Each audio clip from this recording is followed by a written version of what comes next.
Long ago in the valley of Shenango gathered 13. One were low, but abundant was the flock in 1819. The general question always is that how did it start? And the answer always seems to be it just happened. I think a more important thing is why it happened. Why did the 13 start in 1942? But I think it's a good reason why it started then, and I think it had a lot to do with the World War II. Planned for months with brilliant cunning, favored by our lack of readiness, with the sky and sea all their own, at 7:55 a.m., hell broke loose. Everybody suddenly knew that their future was not what they planned. Everybody was going to go into service. They would get together at the Colgate Inn, and somebody'd play a few notes on the piano down by the old stream, something like that. Boom. So that's the way this corps kind of gathered people. I was down at the Colgate Inn and heard them and thought I'd get in there and join and see if I could handle the bass part. Somebody had the idea of 13, and of course there were 13 fraternities.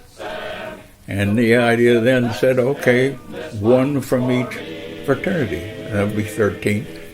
Everything seemed to fit, so they said, okay, let's open it up. You know, there was nobody in front of us, so we didn't have any pressure from the alumni or any of that, you know.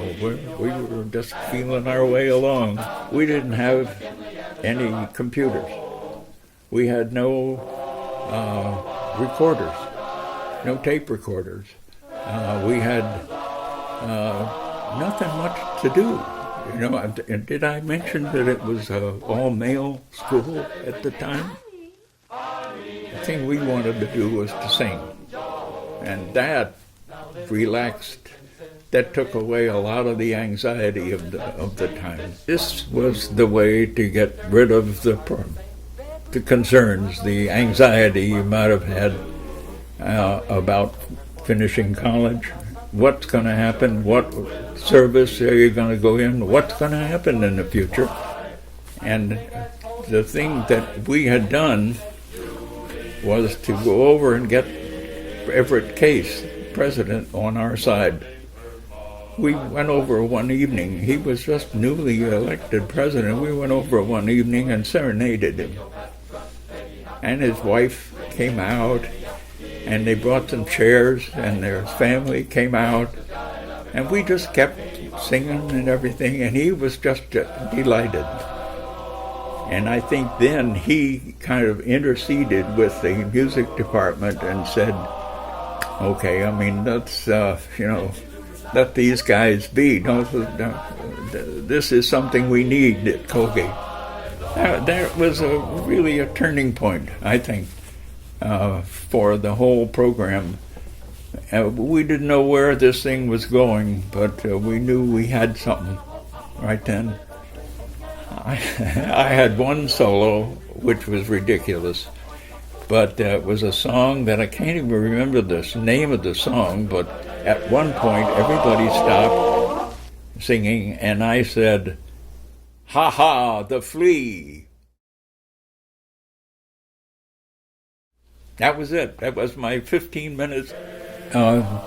After we had some success and some notoriety as a Colgate 13, the alumni started to pick up on this. They found us places to sing, but one of them said, you guys ought to have a record of what you're doing here.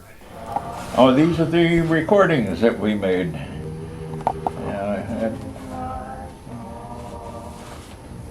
Here's one that's still in good shape. This poor thing is 69 years old. It's recorded on both sides.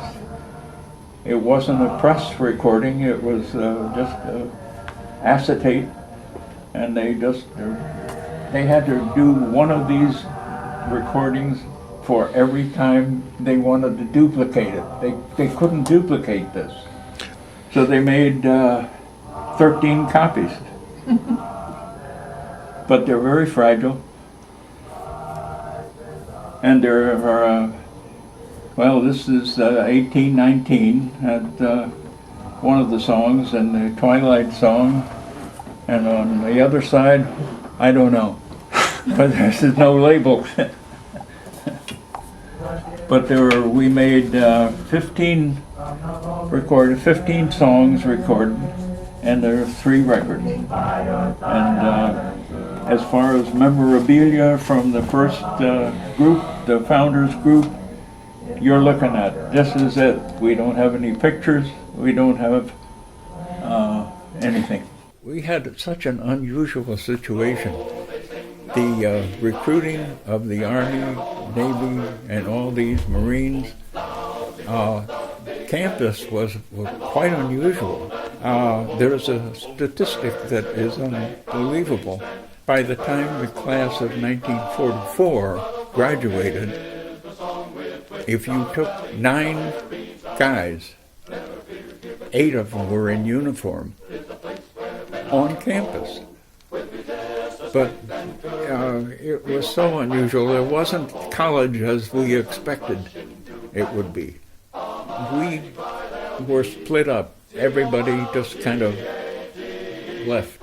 And it was very hard to keep up with anybody because we didn't know where they were. They were at war in Europe. They were at war in Guam.